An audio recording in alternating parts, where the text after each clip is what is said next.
Hey, I'm happy to be back again, this time with the last video in the set of top 13 tips about different modules on IELTS, and today we will be talking about writing module.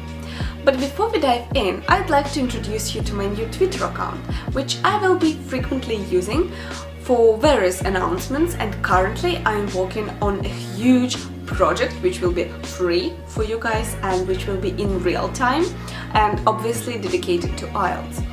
But before announcing it, I'm waiting for more people to subscribe because I want to announce it efficiently and because I want more people to know about it. So just go and check it out. And lastly, I have linked in the description box down below, as always, all the books that I used, which are completely free for download, and I guess they will be useful for you in the preparation for the writing section.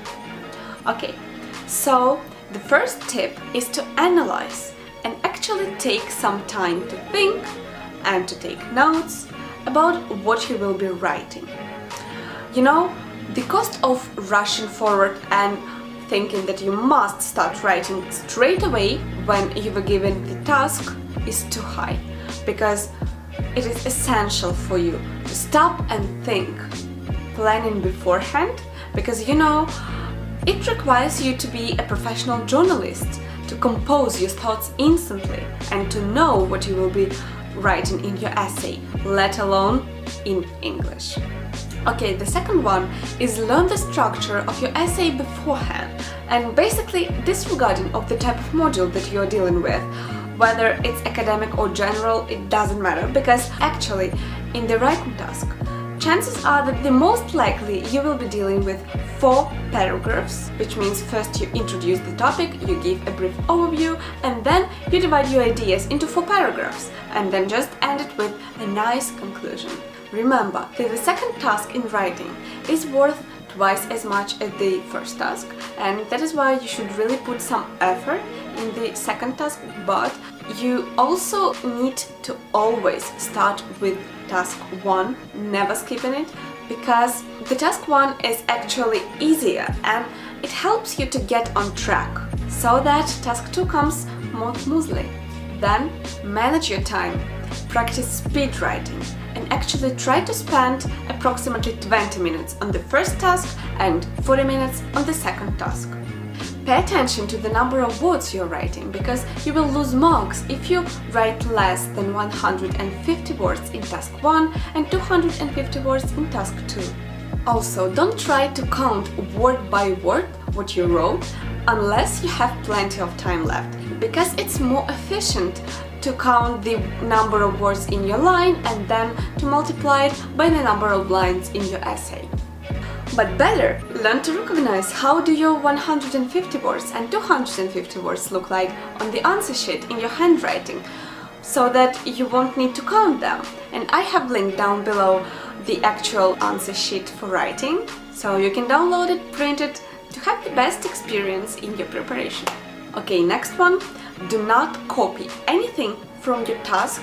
I mean, of course you can copy some words, but never the whole sentence. This will lower your score significantly, and instead always paraphrase. However, do not try to paraphrase your ideas in the essay. I mean, there are students who try to introduce one idea, a single one, but paraphrasing it differently into the 2 or even 3 paragraphs.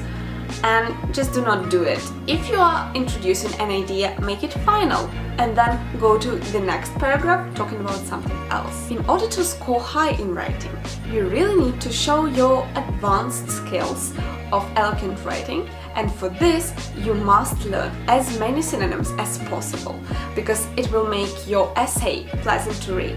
And I will be preparing the next video about the vocabulary for writing in IELTS and different synonyms. So please take some time to actually learn synonyms, because the more of them you use, the better score you will achieve. Okay, writing is the last module, and probably you will be quite exhausted by then, craving a break, but do not fall for this trap, because minutes of postponing and delay can cost you valuable points.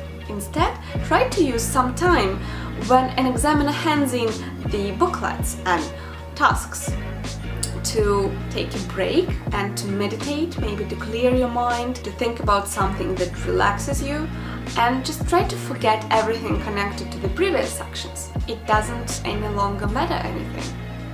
At any cost, avoid contractions such as don't, won't, doesn't, can't, and informal language.